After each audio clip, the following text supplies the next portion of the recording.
Welcome to the She Said Privacy, He Said Security podcast. Like any good marriage, we will debate, evaluate, and sometimes quarrel about how privacy and security impact business in the 21st century.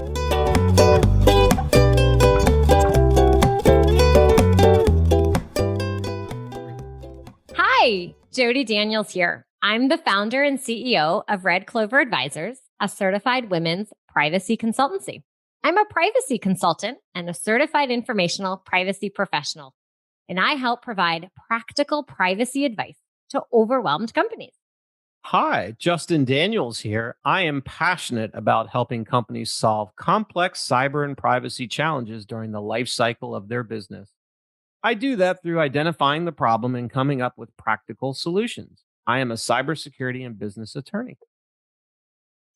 And this episode is brought to you by, I liked that drum roll, Clover Advisors.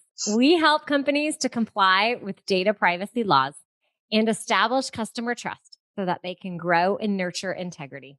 We work with companies in a variety of fields, including technology, SaaS, e-commerce, media agencies, and professional and financial services.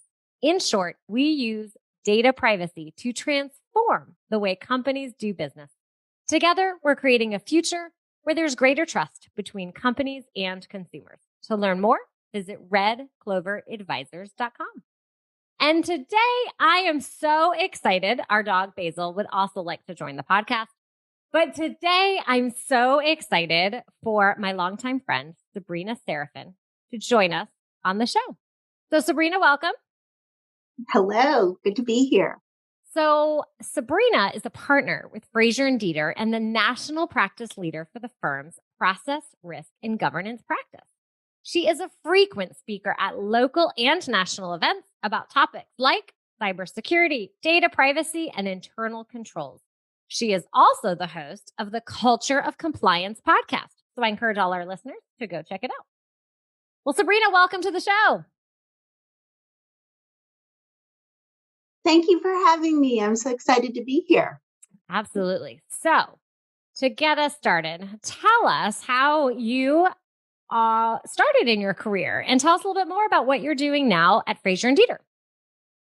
Sure. Well, after graduate school, I actually started with you the same day at Deloitte. So I'm sorry if I date you, Jody, but, that's okay. couple of decades ago.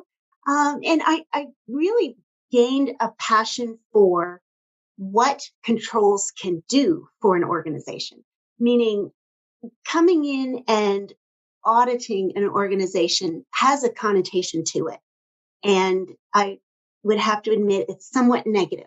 But when you have appropriate controls in place, it can actually be a beneficial environment for a beneficial environment for your internal users and your external users. So I really started to get a passion for what having the right controls in place can do for an organization. One of the things that I realized once I was working with one of my clients was being on the road was particularly a challenge for me at that time in my life. And so one of my clients turned to me and had offered a position as a privacy consultant. And I said, a privacy consultant, why? and at the time, Gramm-Leach-Bliley was a legislation that was impacting financial services organizations. And it was really one of the first times that the industry had to really take a look at themselves and determine what they needed to do to self-police and to protect us, our financial users, in the environment, in the financial services industry. And so I had said when they had offered me a position that I can audit IT controls. I am not an attorney, Justin. I don't know anything about these new privacy laws. And the response from the chief security officer was, we can teach you about privacy, but we can't teach you how to audit. And what Check Free Corporation, which was the client that I had been working for, and I had been uh, helping to test their security controls, I made the switch and became internal to an organization and had to start explaining internally why a certain control, and in a lot of organizations, controls can be considered administration, can be seen as a burden, as an extra step in trying to do my job. And so I really early on learned how you present the value of an activity or a control or a policy procedure really starts with how you're presenting the value to your internal users. And then your internal users can then be really passionate about how it impacts or supports external users. So being on that other side of the table, Jody, when the opportunity at Frazier Deeter came up to really start an advisory department, I took that opportunity because I thought, I have now learned how to communicate to an internal organization the value of the controls that I would now then be auditing again. Well, I love it. Full circle. It's often what happens. I feel like I was an auditor and I'd audit financial controls and I talk about financial data and financial processes. And now I talk about personal data and personal data related processes. So I often say that I have come completely full circle. I just swapped the financial data for the personal data. Well, if you've come completely full circle, how come you're not able to put in some policies and procedures to ensure that the garbage is taken out to your satisfaction every Tuesday? It doesn't fall in personal data or financial data. If it fell in one of those buckets, I'd be okay. Maybe Sabrina has some ideas on how we could get your husband to do a better job. I was just going to say, Justin, I can help process improve. There you go. We're going to bring her in. We're going to discuss your schedule and what you're doing wrong. And there's going to be some check marks along the way of what you do. Administrative processes. Administrative processes. She has you covered. So, with that segue in mind, Sabrina, I'd love to hear your thoughts about what are some common security controls that companies are missing out on that would benefit them? Well, I think that what we are looking at right now is a lot of organizations overestimate the value of very basic, simple, and inexpensive controls, and they underestimate the overall cost that should be allotted to their control environment. And there's a misunderstanding that some of the basic controls, which are often overlooked, and I'll say security awareness training, privacy awareness training, reviews of policies and procedures, regular communication of the importance of privacy laws and the obligations that we have to our users, our customers. Those to me are very simple ways to increase the impact or increase the awareness of our obligations to our customers, but also very simple. If you look at the anatomy of a breach, very often you've got one of two situations. It's human error, and that can be argued could be innocent or malicious, or patching, simple blocking and tackling. I use patching as an example as something that doesn't have a high priority often, but when you miss a patch can open you up to such incredible risk that we don't necessarily give it its just due. So that is my answer to your question, Justin, is really not focusing on the simple, basic blocking and tackling, overestimating the value of those controls, and then underestimating the investment that we should be putting into our entire security and privacy environment. I'm going to let you take the next question. Oh, it looks like you were so excited to go. As you can tell, our dog is joining our conversation. You mentioned the security controls, using patching as an example. If we don't patch, it opens ourselves up to significant vulnerability and potentially a data breach. We're seeing a rise of ransomware incidents. And so I'm curious, are you seeing an increase either in conversation from companies saying, well, what do I need to do so that I'm not going to be impacted by that? Or are clients asking, what do I need to be doing in case of a ransomware? I'd be curious to hear a little bit more about how it's impacted the conversation and the type of work that you're focusing on these days. Great question, because there are a lot of organizations out there selling their solutions. So I think that what's positive in our environment is that people are aware of ransomware. They understand the potential damage and the potential risk. And I believe that organizations are understanding nobody is too small to fall victim to some of the attacks that large or high profile organizations are reporting in the news. So we've jumped over that hurdle. What we haven't necessarily jumped over is, again, our organizations making the investment to understand, prepare for, and then have a process in place to remediate. Not if, but when it might happen to them.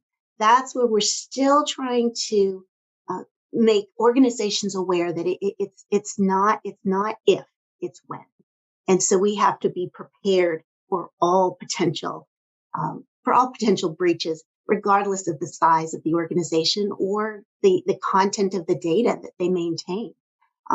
That is another misconception. Oh, they don't want my information. But as we talk about hackers or the dark web or why people are after data to begin with, it's understanding all data has value to somebody, and understanding what value the data you maintain and manage will help to go a long way to focus where you should be putting your energy into your overall compliance program. I can't emphasize enough what you mentioned around the small business, because so many small businesses think I'm too small and no one's interested in me. And the way I always explain it is comparing a bit to an alarm system, right? If I have a house and I have the sign out front that says I'm monitored by an alarm system, the robber might decide, you know what, you're too hard. You got an alarm system. I'm going to skip over to this next house.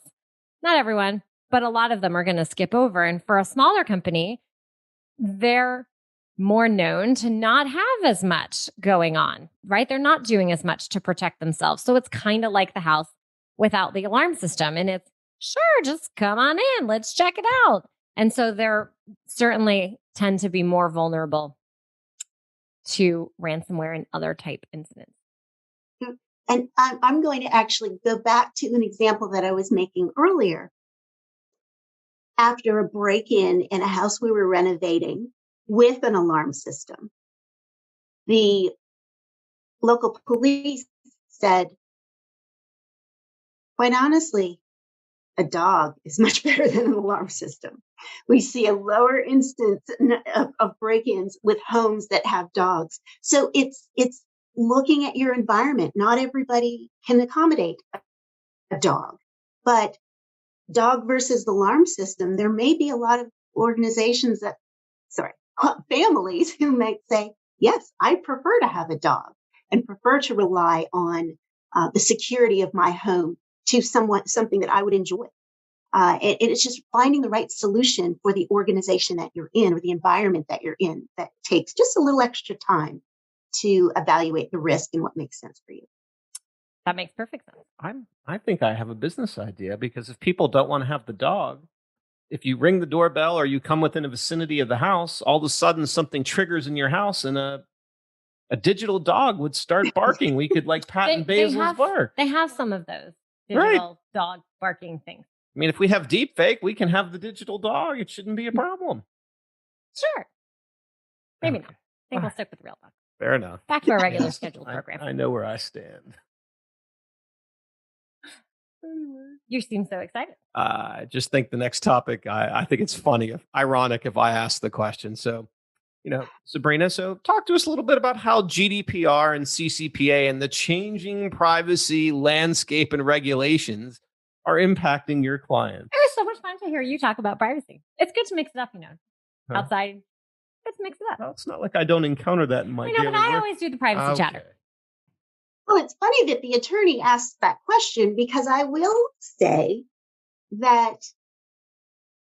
the privacy landscape, the legislation, the privacy legislative landscape, if that is the right way to put it, has caused a lot of concerns for clients. I would say that the majority of the questions that we are fielding are, is this going to impact me? What do I have to have in place today to make sure that I can answer the question, do you comply with fill in the blank? So we often have to turn that question around to going back to originally what I was talking about, identifying the risk to your particular environment. What are the crown jewels of data that you have access to, that you receive, that you house, that you deliver? It's really understanding first what you have, and then trying to apply the various state laws.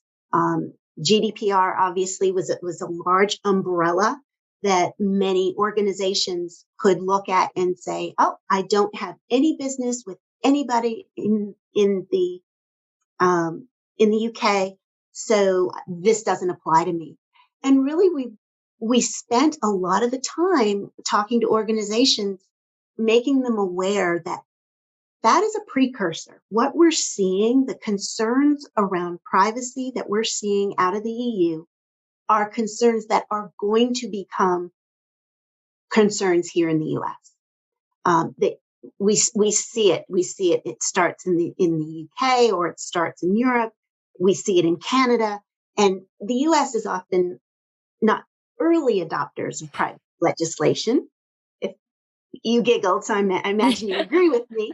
But we have the obligation to understand and to implement any changes to policies, procedures, or controls that need to be in place to support legislation and reduce the risk of litigation. So with that in mind, and kind of thinking about the security conversation that we've been having, or security related conversation we've been having, what do you think are the biggest challenges that your clients are facing right now?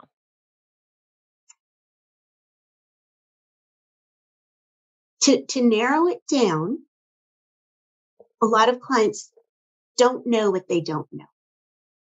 And so we're seeing a major uptick in privacy risk assessments, cyber risk assessments, security risk assessments.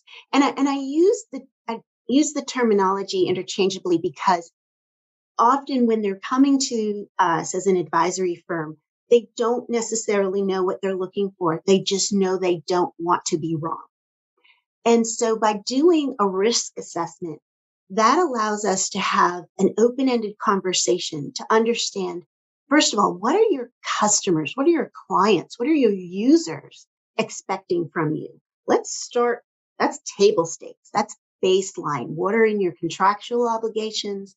What are in your statements of work, your agreements, your service agreements? So let's understand that baseline.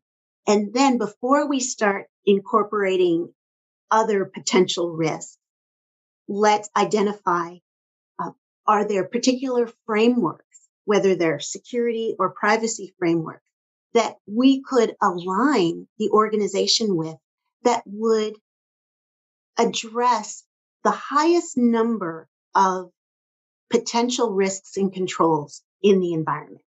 And often, Jody, that may not be the privacy.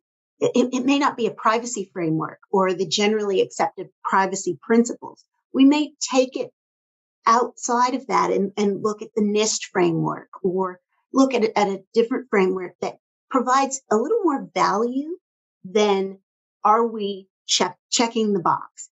So we have conversations around risk, exposure, and then we start to do some actual procedures, to do some poking around and testing to see if the controls that an organization thinks are in place. Let's first make sure that they're designed appropriately, and then let's do some testing to be able to give management an understanding of what's working and what isn't. So that is, I think overall, the biggest challenge is, like I said, they don't know what they don't know, but they know they should be doing something. And so it's reining in or herding all of the compliance cats and determining what are your priorities and what's the low hanging fruit we can go to immediately that could create the greatest amount of difference. Justin, I had mentioned, we talked about patching, are the basic blocking and tackling controls in place? And if they are, now we can take a deeper dive into some of the more complex controls and risks that hackers are out there trying to create vulnerabilities around. Well, knowledge is power. Mm-hmm. So, I wanted to ask you from your personal perspective, do you have a favorite privacy tip that you'd like to share with our audience today? Passwords. we have to update our passwords. We have to use password complexity. What is, I speak often about security and privacy, and that's often a question that I get from an audience. Give me just 2 or 3 things that I should be doing. And the reason password protection is important is we've had kind of a pendulum swing when it comes to passwords, where any password will do. Just make sure there's a password that's protected. And now you have different industries and different organizations that are requiring different complexity. And it almost made us numb to the value of a strong password. And as users, we became annoyed with 2-factor authentication or things that are put in place to protect ourselves because they can be seen as a time waster or an impediment to me being able to do what I need to do in a timely manner.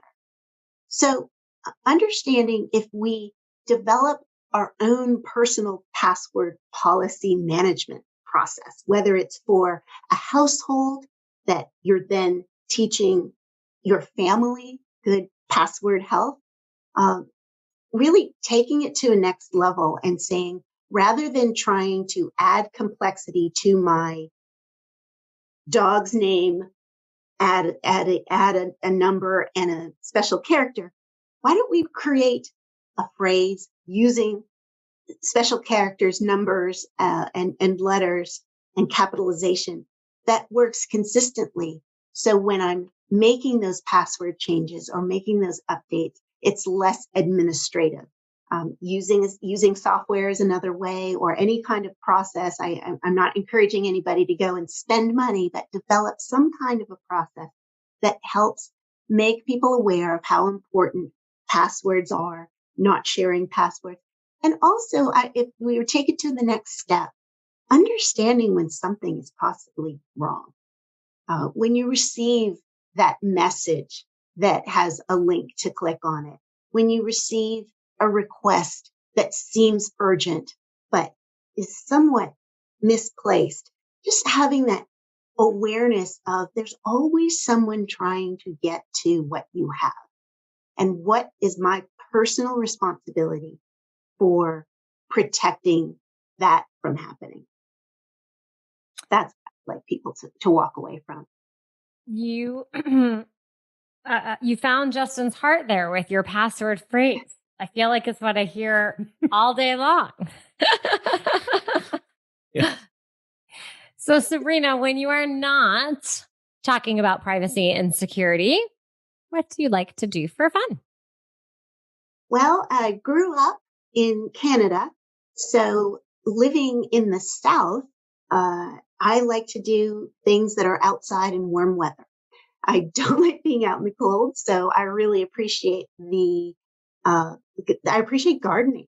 It's something that I never imagined I would do living up in Canada because it seemed like a lot of work for just 8 weeks of enjoyment. But being here in the South, I'm able to enjoy it 8 months of the year. So that is probably my priority. Trying to convince my kids to help weed is another hobby. I haven't quite mastered that one. And we love animals. I love seeing Basil there. Henry is right here being quiet. We're fostering 3 feral cats right now. So we have a busy household. You do. Now, do you garden with for vegetables or sort of like flowers and trees and things like that? The squirrels and chipmunks have really impeded our ability to grow anything edible, but I still enjoy the beauty that the southern weather provides. There's so many different native species. I do a lot of work with Trees Atlanta. I just really love being outside. Maybe you can help suggest what we should do with I had a place for a garden and we've done it a few times, but it's kind of lonely. Because you can't get your husband to take out the weeds.